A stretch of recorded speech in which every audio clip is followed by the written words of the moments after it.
अस्सलाम वालेकुम 10th class. I hope कि आप सब खैरियत से होंगे और अपनी स्टडी जो है अपने घर में कंटिन्यू रखी होगी और अपने एग्ज़ाम्स की तैयारी कर रहे होंगे। आज हमने केमिस्ट्री का अपना जो लास्ट चैप्टर है केमिकल इंडस्ट्रीज़ उसको स्टार्ट करना है। बहुत ही इंटरेस्टिंग चैप्टर है और इजी भी है अगर आप इसे समझेंगे और समझ के तैयार करने की कोशिश करेंगे। अगर समझे बगैर तैयार करेंगे तो ये बहुत ही टफ लगेगा आप लोगों को, लेकिन बहुत ही ईजी चैप्टर है। इस चैप्टर में सबसे पहले इसका इंट्रोडक्शन है, ओवरऑल बताया गया है कि इस चैप्टर में हमने क्या कुछ पढ़ना है। मुख्तलिफ केमिकल इंडस्ट्रीज़ हैं जिसमें यूरिया की manufacturing, baking soda, washing soda, इसके अलावा जिस तरह से हम मेटल्स को एक्सट्रैक्ट करते हैं वो सारी चीज़ें बताई गई हैं। इनको हमने स्टडी करना है। और लास्ट पे पेट्रोलियम वाला टॉपिक भी था कि पेट्रोलियम को किस तरह क्रूड ऑयल निकलता है और उससे आगे सारे प्रोसेस, लेकिन स्मार्ट सिलेबस में वो इंक्लूड नहीं है तो हम उसको डिस्कस नहीं करेंगे।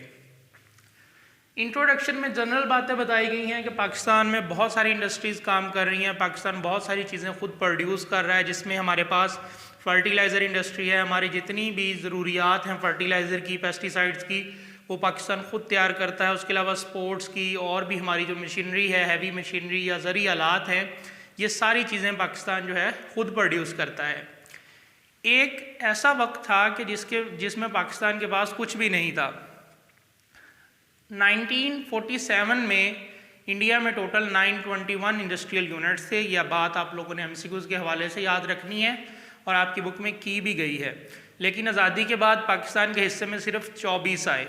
921 में से 24 यूनिट सिर्फ जो है पाकिस्तान के हिस्से में आए।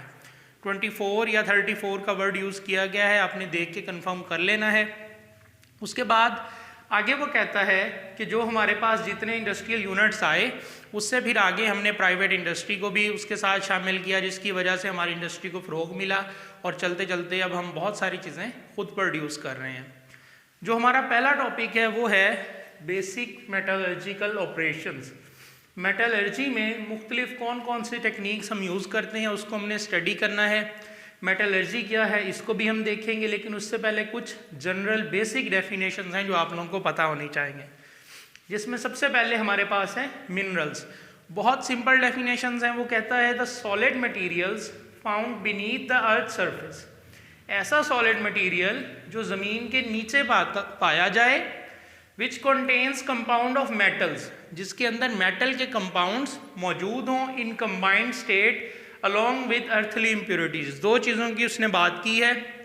ऐसा मटेरियल जो ज़ेरे ज़मीन मौजूद हो और उसमें दो चीज़ें हों, नंबर 1 मेटल के कंपाउंड्स, नंबर 2 इम्प्योरिटीज़।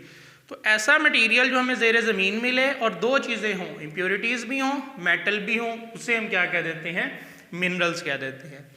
नेक्स्ट हमारे पास जो डेफिनेशन है वो है ओर्स की। ओर्स भी मिनरल्स ही हैं, ओर्स भी मिनरल्स ही हैं। वो कहता है द मिनरल्स, वो minerals from which metals are extracted, जिनमें से मेटल्स को निकाला जाता है लो कॉस्ट पर, बहुत कम एफर्ट के साथ, उन्हें ओर्स ऑफ द मेटल कहते हैं। मिनरल्स इस तरह के भी हो सकते हैं कि उनमें मेटल हो ही ना, और इस तरह के भी हो सकते हैं कि बहुत सारी मेटल्स हों। तो वो कहता है ऐसे मिनरल्स जिनमें से मेटल निकाली जा सकें उन्हें हम कह देते हैं ओर्स। जिस तरह उसने कॉपर के ओर्स की बात की है, कॉपर ग्लास Cu2S, इसमें से हम कॉपर को निकालते हैं तो ये कॉपर की ओर है। उसके बाद चैल्कोपाइराइट है जिसमें CuFeS2 इसका फार्मूला है, ये भी एमसीक्यूज के हवाले से जहन में रखना है। इसमें से भी ये मिनरल है एक, आप कह लें कौन सा मिनरल, जो कि ओर है। और क्यों कहा इस मिनरल को? क्योंकि इसमें से मेटल, कॉपर जो मेटल है वो निकल रही है। इसके बाद वही चीज़ जो हम अभी रिपीट कर रहे हैं, ऑल ओर्स आर मिनरल्स, तमाम ओर्स मिनरल्स ही होती हैं। But all minerals are not ores, लेकिन तमाम मिनरल्स ओर्स नहीं होते। ओर्स वो मिनरल्स हैं जिसमें से मेटल्स निकले, उन मिनरल्स को हम ओर्स कह देते हैं। लेकिन कुछ मिनरल्स ऐसे भी होते हैं जिनमें से मेटल नहीं निकलती, तो उन्हें ओर्स तो नहीं कहते, लेकिन वो मिनरल्स ही रहते हैं। आप लोगों को याद होगा हमने पढ़ा था all alkalies are bases but all bases are not alkalis.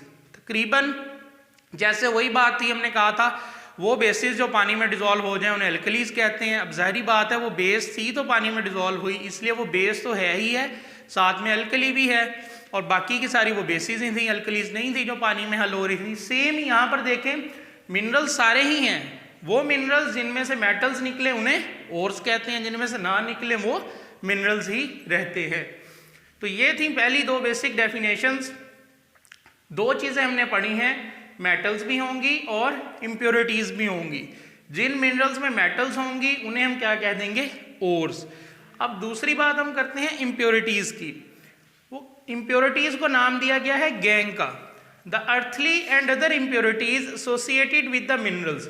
Minerals के साथ जितनी भी इम्प्योरिटीज मौजूद हों आर नोन एज गैंग, उन्हें हम गैंग कहते हैं। इसके अलावा एक इंटरेस्टिंग इन्फॉर्मेशन है बेटा, एक बॉक्स दिया गया है पेज 156 पे, एमसीक्यूज के हवाले से बहुत अहम है, उसको आपने रीड करना है। उसमें बताया कि हमारा जो हेयर कलर होता है, मुख्तलिफ मेटल्स के कंपाउंड्स जो हमारी बॉडी में मौजूद हैं उनकी वजह से मुख्तलिफ कलर होते हैं। तो आपने वो पढ़ना है, याद भी रखना है कि किस कंपाउंड की वजह से कौन सा हेयर शेड जो है वो आता है। एमसीक्यूज के हवाले से ये इंपॉर्टेंट है। तो तीन चीज़ें हमने अभी तक देखी हैं, मिनरल, ओर्स और गैंग। ज़ेरे ज़मीन से जो चीज़ें हमें मिलें जिनमें मेटल्स भी हों और इम्प्योरिटीज़ भी हों, और वो ज़ेरे ज़मीन मिलने वाले मिनरल्स जिनमें से मेटल्स निकाली जा सकें उन्हें हम कहते हैं ओर्स, और मिनरल्स के साथ जितनी भी इम्प्योरिटीज़ मौजूद हों उसे हम कहते हैं गैंग। अब हम आते हैं अपने आज के टॉपिक की तरफ, जो है मेटलर्जी। बेसिक मेटलर्जिकल ऑपरेशन हमने देखनी है कि मेटलर्जी में कौन कौन से टेक्निक्स को यूज़ किया जाता है। The process of extraction of metal, metal को एक्सट्रैक्ट करने का अमल in pure state on large scale from its ore, उसकी ओर में से बड़े पैमाने पर, बाय फिजिकल और केमिकल मीन्स, चाहे हम कोई फिजिकल प्रोसेस इस्तेमाल करें चाहे कोई केमिकल मेथड इस्तेमाल करें, इज कॉल्ड मेटलर्जी। मेटलर्जी वो प्रोसेस है जिसमें हम मेटल को उसकी ओर से अलग करते हैं। ओर में मेटल भी है और गैंग यानी कि इम्प्योरिटीज़ भी हैं। तो हम ये कह सकते हैं इम्प्योरिटीज़ को मेटल से अलग करना या मेटल को इम्प्योरिटीज़ से अलग करने का अमल क्या कहलाता है, मेटलर्जी कहलाता है। मेटलर्जी के प्रोसेस में जो बेसिक स्टेप हैं वो टोटल 3 हैं।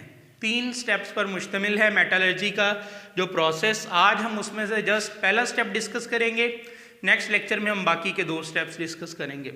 जो पहला स्टेप है वो है concentration of ore, second step है extraction of metal, third step है रिफाइनिंग ऑफ मेटल। कंसंट्रेशन बोलते हैं प्योर करना, किसी भी चीज़ को खालिस हालत में लाना। तो पहला स्टेप क्या है कि जो हमारे पास ओर है उसमें मेटल है, उसके साथ दूसरी इम्प्योरिटीज़ हैं, उनको उससे अलग कर लेना। सेकेंड है एक्सट्रैक्शन ऑफ मेटल, अब जो प्योर मेटल हमने अलग की है उसे निकालना, उसे हासिल करना। और थर्ड है रिफाइनिंग, उसकी further purification. Refining of copper वगैरह आप लोग 9th क्लास में पढ़ चुके हैं, सेम ही टॉपिक है, यहाँ पर बिल्कुल वैसे ही रिपीट किया गया है। तो जैसे आगे चलेंगे ये सारी चीज़ें आ जाएंगी। जो सबसे पहला स्टेप है मेटलर्जी में वो है कंसंट्रेशन ऑफ द ओर। वो कहता है the process of removal of gangue from the ore. Ore में से गैंग यानी कि जितनी भी हमारे पास इम्प्योरिटीज़ हैं उनको रिमूव करना क्या कहलाता है, कंसंट्रेशन। कंसंट्रेशन किस अमल को बोलते हैं, हमारे पास ओर है, उसके अंदर मेटल कंपाउंड्स भी हैं और इम्प्योरिटीज़ भी हैं। मेटल कंपाउंड से इम्प्योरिटीज़ को अलग करने का अमल कहलाता है कंसंट्रेशन। नेक्स्ट उसने एक टर्म यूज़ की है कंसंट्रेट, कि जब इम्प्योरिटीज़ को हम मेटल से अलग कर लें तो पीछे जो हमारे पास प्योरीफाइड ओर, बिल्कुल प्योर ओर बचती है जिसमें मेटल है, उसे कहते हैं कंसंट्रेट। उसे क्या कहते हैं, कंसंट्रेट। कंसंट्रेशन के बाद जो चीज़ हमारे पास हासिल होती है वो कंसंट्रेट कहलाती है। जो कंसंट्रेशन का अमल है ये 3 तरीक़ों से किया जा सकता है। 3 स्टेप्स हैं, तीनों मुख्तलिफ आप कह लें हालात में इस्तेमाल होते हैं। जो सबसे पहला है वो है ग्रेविटी सेपरेशन, सेकंड है फ्रोथ फ्लोटेशन और थर्ड है इलेक्ट्रोमैग्नेटिक सेपरेशन। ग्रेविटी सेपरेशन बेटा बेस करता है हमारे पास मेटल और जितनी इम्प्योरिटीज़ हैं उनकी डेंसिटी पे, आप कह लें उनके वेट पे, उनके वज़न पे। ग्रेविटी सेपरेशन बेस करता है जो हमारे पास मेटल कंपाउंड्स हैं और जो गैंग या इम्प्योरिटीज़ हैं उनकी डेंसिटीज़ पे। Gravity separation is based on the differences in the densities of the metallic ore की डेंसिटी का फ़र्क एंड द गैंग पार्टिकल, और जितने हमारे पास इम्प्योरिटीज़ हैं उनके दरमियान जो डेंसिटी का फ़र्क है। डेंसिटी क्या होती है बेटा, मास बाय वॉल्यूम, उसके फ़र्क पर ग्रेविटी सेपरेशन बेस करती है। ये वहाँ पर यूज़ किया जाता है जहाँ पर हमारे पास जो मेटालिक ओर है उसका वेट ज़्यादा हो और जो हमारे पास गैंग पार्टिकल्स हैं, वेस्ट पार्टिकल्स हैं, उनका वेट कम हो। इस अमल में होता क्या है, यहाँ पर एक्सप्लेन किया गया है कि हमारे पास आप कह लें एक टैंक है जो ग्रेविटी सेपरेशन के लिए इस्तेमाल होता है। उसमें हम ओर को प्लेस कर देते हैं, बहुत सारी ओर हमने डाल दी। अब ओर में दो चीज़ें हैं, मेटल कंपाउंड्स और वेस्ट मटेरियल। हम क्या करते हैं, हम यहाँ से वाटर ऐड करते हैं, वाटर की स्ट्रीम ऐड करते हैं। जब इस टैंक में पानी भर जाता है, अब जो हमारे पास मेटल है उसका वज़न ज़्यादा है, वो सारी की सारी नीचे बैठ जाती है, जिसे हमने क्या नाम दिया, कंसनट्रेट का या प्योरीफाइड ओर या फिर कंसनट्रेटेड ओर। जितना हमारे पास गैंग पार्टिकल्स हैं उनका वेट कम है, जो चीज़ हल्की हो वो ऊपर आ जाती है, तो सारे गैंग पार्टिकल्स ऊपर आ जाते हैं और यहाँ से एक आप कह लें आउटवर्ड फ्लो है जहाँ से पानी निकलता है। तो जितने गैंग पार्टिकल्स ऊपर आ जाते हैं वो उसको अपने साथ लेके निकलता जाता है और जो हमने ओर प्लेस की थी जिसमें मेटल और वेस्ट पार्टिकल्स थे, जस्ट प्योरीफाइड ओर हमारे पास बचती है। जितना भी वेस्ट मटेरियल जिसका वेट कम हो वो ऊपर से निकल जाता है। मैं दोबारा रिपीट करता हूँ, एक टैंक में हम ओर को प्लेस कर देते हैं, उसमें दोनों चीज़ें भी शामिल हैं, हमारे पास मेटल भी और वेस्ट मटेरियल भी। जब हम वाटर की स्ट्रीम ऐड करते हैं तो जो कंसनट्रेटेड ओर या प्योरीफाइड ओर मेटल है वो नीचे बैठ जाती है और वेस्ट मटेरियल ऊपर से जो है वाटर की स्ट्रीम के साथ रिमूव हो जाता है। ये है हमारे पास ग्रेविटी सेपरेशन। सेकंड मेथड है कंसंट्रेशन का, उसे बोलते हैं froth flotation process. Froth flotation process, froth बोलते हैं बेटा झाग को, जैसे साबुन वगैरह की झाग होती है, झाग के लिए फ्रोथ का वर्ड यूज किया जाता है। फ्लोटेशन, फ्लोटेशन टर्म बोलते हैं ऊपर आ जाना, सतह पर तैरना। इस अमल में होता क्या है, हमने यहाँ पर बात की कि जहाँ पर जो हमारे पास मेटल है उसका वेट ज़्यादा हो। यहाँ पर हम दो चीज़ें देखते हैं, नंबर वन जो यहाँ पर मेटल है उसका वेट इतना ज़्यादा नहीं होगा, नंबर टू यहाँ पर हमें एक टर्म यूज़ की गई है वेटिंग करेक्टरिस्टिक। वेट मतलब भीगना या गीला होना, उस खसूसियत का हम इस्तेमाल करते हैं। Froth flotation process is based on the wetting characteristic of ore and gangue particle. दोनों की वेटिंग करेक्टरिस्टिक पे किसके साथ, with oil and water respectively. Respectively का मतलब है कि ओर की ऑयल के साथ और गैंग की वाटर के साथ। वेटिंग करेक्टरिस्टिक या वेटिंग डिफरेंस आप कह लें, और पार्टिकल्स जो हैं वो ऑयल से आप कह लें अच्छी तरह वेट होते हैं या अट्रैक्ट होते हैं। जो हमारे पास इम्प्योरिटीज़ हैं वो ऑयल में हल नहीं होती हैं, डिज़ोल्व आप कह लें नहीं होती, वो वाटर से अट्रैक्टेड हैं, प्रिफरेंशली वाटर में डिज़ोल्व होती हैं। अब होता क्या है, हमारे पास बिल्कुल उसी तरह का एक सेपरेशन टैंक मौजूद है, इसमें हम ओर को प्लेस कर देते हैं, ओर में उसी तरह दोनों चीज़ें हैं, मेटल भी और वेस्ट मटेरियल भी। फिर हम इसमें मिक्सचर ऐड कर देते हैं दो चीज़ों का, ऑयल प्लस वाटर। पानी और ऑयल को मिक्स करके इसमें डाल देते हैं। अब ऑयल जो है वो पानी के ऊपर आ जाता है, ऊपर वाली सतह हमारे पास ऑयल की होती है, नीचे हमारे पास वाटर मौजूद है। तो हमने अभी पढ़ा कि जो ओर है वो ऑयल से प्रेफरेंशियली वेट होते हैं, तो जितने और पार्टिकल्स हैं वो ऑयल की वजह से सारे ऊपर आ जाते हैं और जितना हमारे पास गैंग है वो पानी की वजह से सारा यहाँ पर नीचे बैठ जाता है। और ये और पार्टिकल ऊपर आके बिल्कुल फ्रोथ की तरह झाग ऊपर बना लेते हैं, एक झाग की सूरत में आ जाते हैं जहाँ से हम इन्हें अलग कर लेते हैं। इस अमल को तेज़ करने के लिए हम कंप्रेस्ड एयर का यूज़ भी करते हैं। जब हम यहाँ से कंप्रेस्ड एयर जो है वो ऐड करते हैं इस पूरे सेपरेशन टैंक में, तो उसकी वजह से ये प्रोसेस थोड़ा जल्दी भी हो जाता है और इसके रिजल्ट भी हमें बहुत अच्छे मिलते हैं। कंप्रेस्ड एयर जैसे ही आती है, गैंग पार्टिकल्स जो हैं वो वाटर से वेट होने की वजह से नीचे रह जाते हैं और पार्टिकल्स ऑयल से वेट होने की वजह से सारे ऊपर सरफेस पे आ जाते हैं, जिनको वहाँ से हम स्किम्ड का वर्ड यूज़ किया गया है, वहाँ से हम अलग कर लेते हैं, रिमूव कर लेते हैं। तो ये है हमारे पास फ्रोथ फ्लोटेशन। फर्स्ट है ग्रेविटी सेपरेशन, सेकंड है फ्रोथ फ्लोटेशन और थर्ड है इलेक्ट्रोमैग्नेटिक सेपरेशन। अब हम इलेक्ट्रोमैग्नेटिक सेपरेशन को देखते हैं कि वो क्या है। कंसंट्रेशन ऑफ ओर में जो हमारे पास लास्ट मेथड है ग्रेविटी सेपरेशन और फ्रोथ फ्लोटेशन के बाद, वो है इलेक्ट्रोमैग्नेटिक सेपरेशन। इलेक्ट्रोमैग्नेटिक सेपरेशन का इस्तेमाल तब किया जाता है जब हम ओर में मौजूद मेटल, हमारे पास जो पार्टिकल्स हैं वो मैग्नेटिक हों, मैग्नेट से अट्रैक्ट होते हों, और जो वेस्ट मटेरियल है वो हमारे पास नॉन मैग्नेटिक हो।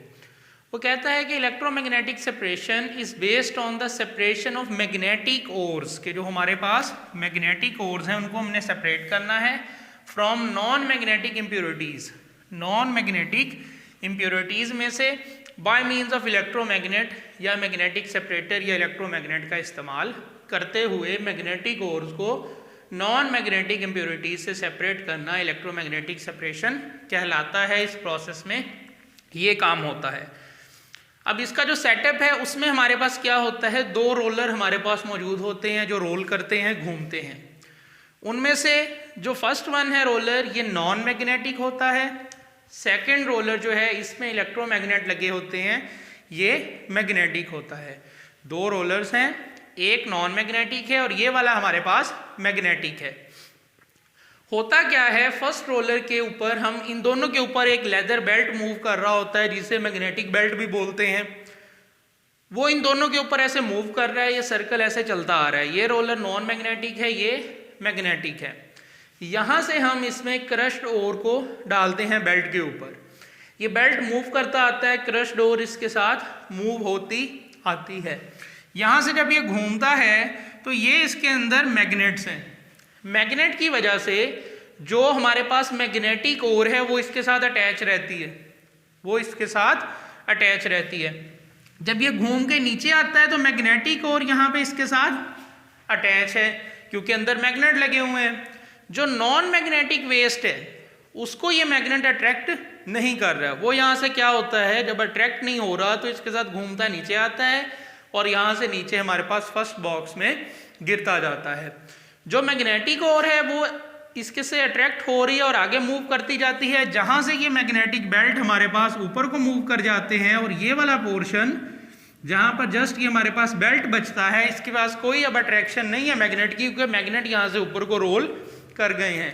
तो जो हमारे पास मैग्नेटिक ओर हैं वो यहाँ पर आके नीचे गिरना स्टार्ट हो जाती हैं, जिन्हें हम दूसरे बॉक्स में कलेक्ट कर लेते हैं। इस तरह से इस प्रोसेस से हम मैग्नेटिक ओर्स को नॉन मैग्नेटिक वेव्स से अलग कर लेते हैं। सिंपल सा प्रोसेस है।